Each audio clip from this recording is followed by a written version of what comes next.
Welcome back, student. Today we read the sixth chapter of Environmental Studies, Part 2. The name of chapter is The Oath of Swaraj, the Temple of Raireshwar. To the southwest of Pune, there is a beauty spot called Raireshwar, famous for its temple. In the year 1645, an extraordinary event took place there. Shivaji and a few Mawlas from the neighboring valley had gathered there. Why had they come to this lovely spot hidden in the deep forest? What did they discuss and what favor did they ask of Lord Shiva? The fiery eloquence of the young Shivaji. Shivaji was still quite young, but his mind was already busy planning big things. He opened his mind to his playmates and said, "My dear friends, today I am going to talk to you about something which is in my mind for a long time. My father, Shahajiraje, is a Sardar at the court of Bijapur. It is he who has given me the charge of this Jagir. Everything is going on well and peacefully. But friends, I'm not happy. Must we always remain satisfied as bondmen of the Sultan? Must we always eat out of other people's hand? We are surrounded on all sides by foreign kingdoms which are constantly at war. Our people get killed for nothing during these wars, and family after family gets uprooted. Our country suffered destruction. And what do we get out of all this? Nothing but a slavery. How long shall we continue to tolerate this? How long shall we lay down our lives for others? Shall we allow this to continue just for the sake of a small watan? What have you to say about all this? Shivaji was speaking with a great emotion and his face was red with anger.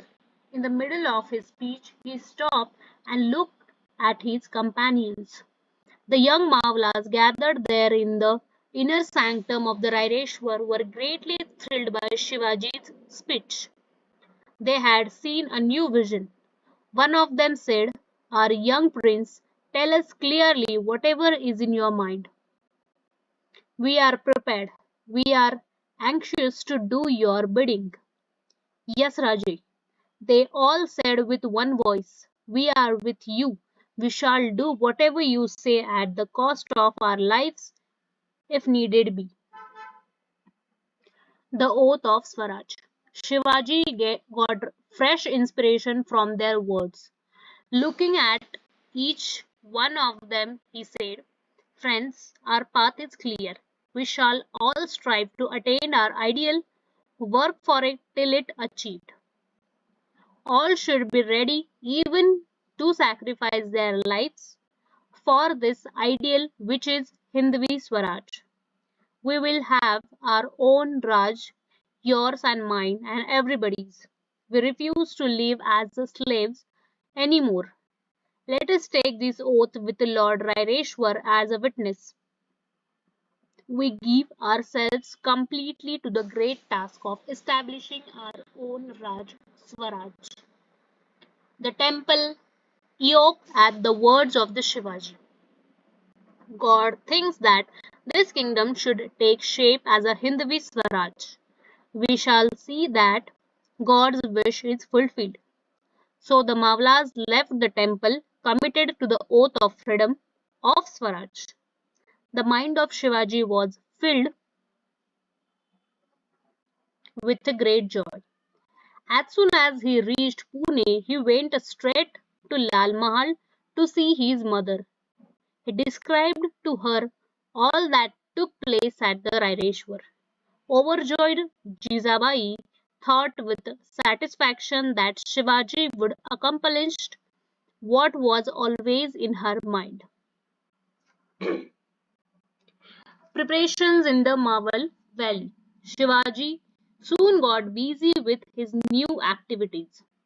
Along with his comrades, he started intensive training in swordsmanship, riding, exploring the secret paths in the hills, and getting familiar with the general topography of the land, its valleys and ghats, and possible communication routes.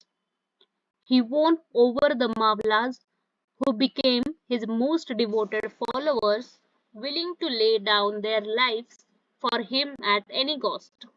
Shivaji's enthusiasm increased 1,000-fold. Shivaji made a detailed survey of all the forts and military establishments in the area. In this, his followers were of great help to him. In the course of time, he came to know the smallest detail of every establishment, secret pathways, underground routes, ammunition dumps, and cellars. Friends in Marvel. All over the 12 marvels, there were Deshmukhs guarding their individual watans, gifted land in lieu of the service, to which they were more attached than anything else. There were constant quarrels between them, leading to useless waste of money and manpower.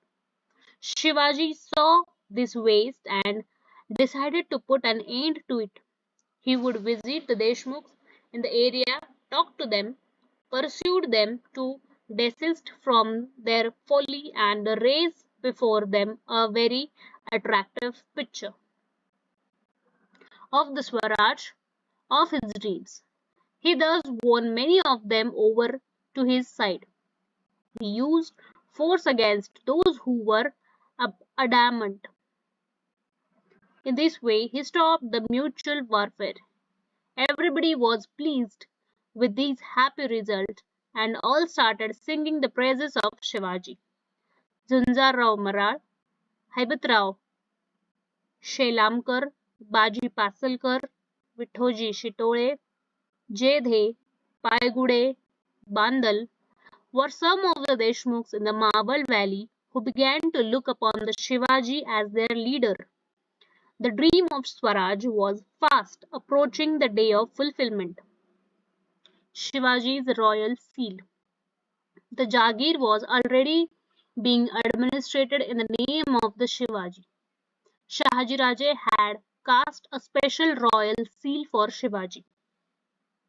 It read Pratipachandra Lekhe Vardhishnu Vishnu Vandita Shahasuno Shivasesha Mudra Bhadraya Rajati. This seal will grow in the splendor like the new moon. The seal of Shivaji, the son of Shahaji, receiving homage from the whole world, denotes the welfare of the people. This royal seal, in a way, foretold the foundation of a Swaraj. In those days, most of the royal seals were carved in a Persian. Shivaji's was in Sanskrit. This was a significant change. There could be no Swaraj without your own language and your own religion.